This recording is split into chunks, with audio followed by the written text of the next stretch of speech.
સરકારી તેમજ પ્રાઇવેટ જોબ્સની માહિતી માટે અમારી આ ચેનલને સબસ્ક્રાઇબ કરો. તો નમસ્કાર દર્શક મિત્રો, સ્વાગત છે તમારું અમારી આ યુટ્યુબ ચેનલમાં. તો મિત્રો, આજથી આંગણવાડી ભરતી 2025ના ફોર્મ ભરાવાની શરૂઆત થઈ ગઈ છે.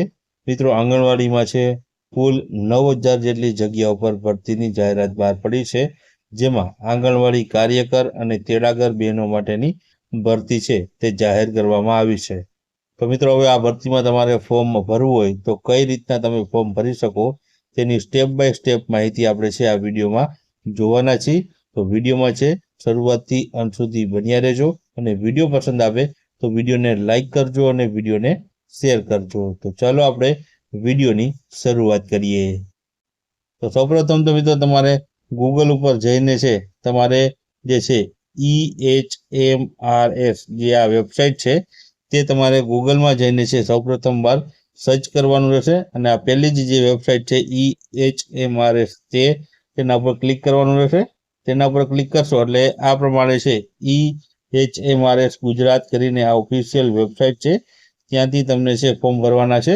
તો આ વેબસાઇટ તમારે છે સૌપ્રથમ વાર ખોલવાની રહેશે. ત્યારબાદ અહીં તમને છે રિક્રુટમેન્ટનો જે છે જે ઓપ્શન છે તે તમારે છે અહીં જે સિલેક્ટ કરવાનું રહેશે. તે સિલેક્ટ કરશો એટલે ત્યારબાદ તમને છે આ પ્રમાણે છે ડાયલોગ બોક્સ ખુલશે, તેમાં એપ્લાય જે છે લખેલું છે તેના ઉપર ક્લિક કરવાનું રહેશે. એપ્લાય ઉપર ક્લિક કરશો એટલે તમને છે બધા જ જિલ્લાઓની જે જગ્યાઓ ખાલી છે તેની મિત્રો માહિતી મળી જશે. અહીં તમે છે જેની PDF તમને જોવા મળશે, અહીં તેની માહિતી ડિટેલ વગેરે માહિતી જોવા મળશે, ને સ્વઘોષણા પત્ર પણ જોવા મળશે. હવે તમારે છે આમાં જે તે જિલ્લામાં તમારે એપ્લાય કરવું હોય તો તે જિલ્લાની સામેની બાજુ આવું એપ્લાયનું બટન છે, તે એપ્લાયના બટન ઉપર છે તમારે ક્લિક કરવાનું રહેશે. ક્લિક કર્યા બાદ તમને છે આ પ્રમાણે છે 4 સ્ટેપમાં છે તમારે જે છે ફોર્મ ભરવાનું હોય છે. અહીં તમે સૌપ્રથમ તમારે છે જિલ્લો તમારો સિલેક્ટ કરવાનો રહેશે. ત્યારબાદ એમાં જે તાલુકો આવેલો છે તે તાલુકો પસંદ કરવાનો રહેશે. ત્યારબાદ જેમાં છે જે ગ્રામ અથવા જે શહેર વિસ્તાર છે તો તે લખવાનું રહેશે. આંગણવાડી કઈ છે તે લખવાનું જે સિલેક્ટ કરવાનું રહેશે. ત્યારબાદ ઉમેદવારનું નામ જે છે અંગ્રેજીમાં પહેલા લખવાનું રહેશે, અને ત્યારબાદ ગુજરાતીમાં પૂરું નામ છે લખવાનું રહેશે. હવે મિત્રો, અહીં જે છે તમારે પુરુષ કે સ્ત્રી, તો આપણે સ્ત્રી સિલેક્ટ કરવાનું રહેશે, અને જગ્યા પસંદ કરવાની રહેશે કે કઈ જગ્યા માટે રહેલી છે.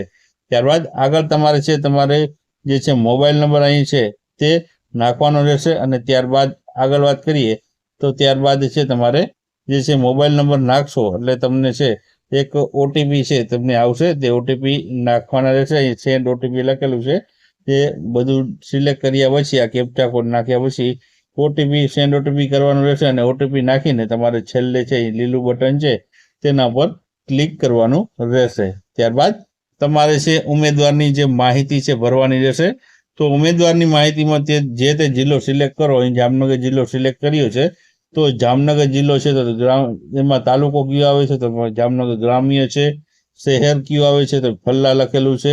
આંગણવાડી કઈ તો ફલ્લા 1 લખેલું છે. તો એ પ્રમાણે તમારે જે જિલ્લામાં જે છે ગ્રામ કે શહેર આવતું હોય તો આંગણવાડી જે પણ આવતી હોય તે તમારે સિલેક્ટ કરવાનું રહેશે. પછી તે ઉમેદવારનું જે છે SSC એટલે કે જે ધોરણ 10માં જે પ્રમાણપત્રમાં નામ હોય તે પ્રમાણે ઉમેદવારનું નામ, તેના પિતા અથવા તો પતિનું નામ અને અટક છે તે રીતની લખવાની રહેશે. પહેલા અંગ્રેજી ભાષામાં લખવાનું રહેશે, ત્યારબાદ ગુજરાતી ભાષામાં પણ તે જ રીતના છે તે લખવાનું રહેશે. ત્યારબાદ જન્મ તારીખ છે લખવાની રહેશે, જન્મ તારીખ જે હશે, અને રાષ્ટ્રીયતામાં ભારતીય લખવાનું રહેશે. ત્યારબાદ શૈક્ષણિક જે છે વ્યવહારિક સ્થિતિ આપેલી છે, જેમાં પરણિત, અપરણિત અને છૂટાછેડા. તો આમાં જે પણ હોય, પરણિત હોય, અપરણિત હોય કે છૂટાછેડા હોય તે તમારે લખવાનું રહેશે. ત્યારબાદ આગળ વાત કરીએ આપણે તો આગળ જે છે મિત્રો, આગળ અહીં છે તમારે જાતિ સિલેક્ટ કરવાની રહેશે. તો જાતિમાં તમે જનરલમાં આવો છો, SCમાં આવો છો, STમાં આવો છો, OBCમાં આવો છો કે આર્થિક રીતે પછાતમાં આવો છો, જે પણમાં આવતા હોય તો તે પ્રમાણે છે તમારે જાતિ છે તે સિલેક્ટ કરવાની રહેશે.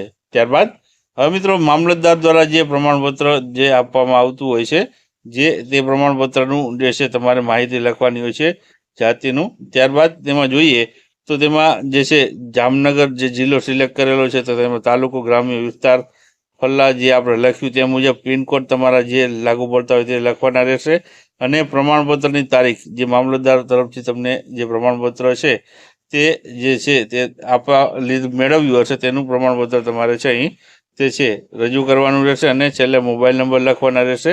આ પ્રમાણે છે અહીં સરનામું, જિલ્લો, તાલુકો, ગ્રામ્ય, શહેર જે પણ હોય તે પિનકોડ અને ઈમેલ એડ્રેસ છે તમારે નાખવાનું રહેશે. ત્યારબાદ આગળ વાત કરીએ.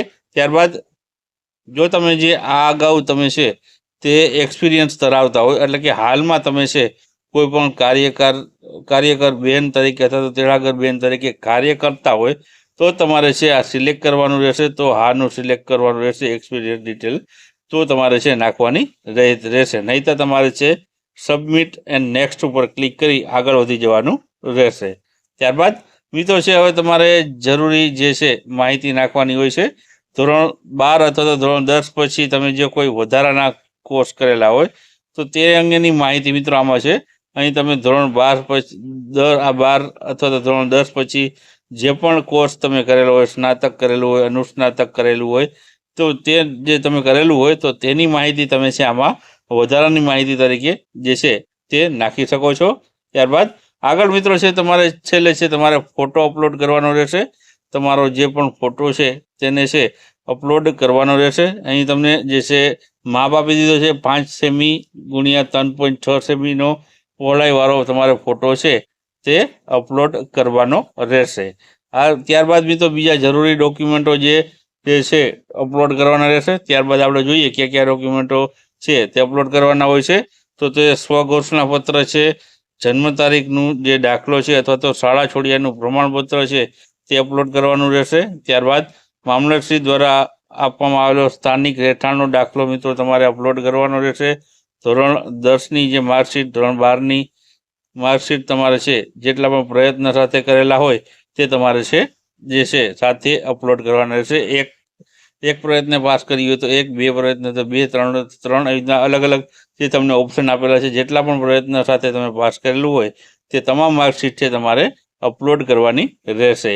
ત્યારબાદ આગળ વાત કરીએ તો સ્વઘોષણાનો જે નમૂનો અને આધાર કાર્ડને ઓળખના પુરાવા તરીકે અપલોડ કરવાનો રહેશે.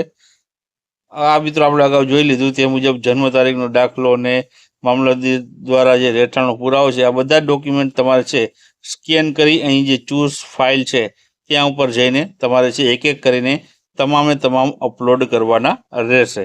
ત્યારબાદ મિત્રો છે તમે આ તમામ માહિતી તમારી પૂરી થાય છે. ત્યારબાદ તમને જો બધું કમ્પ્લીટ હશે તો તમારે છે કન્ફર્મ એન્ડ સબમિટ જે આપેલું છે તેના પર ક્લિક કરવાનું રહેશે.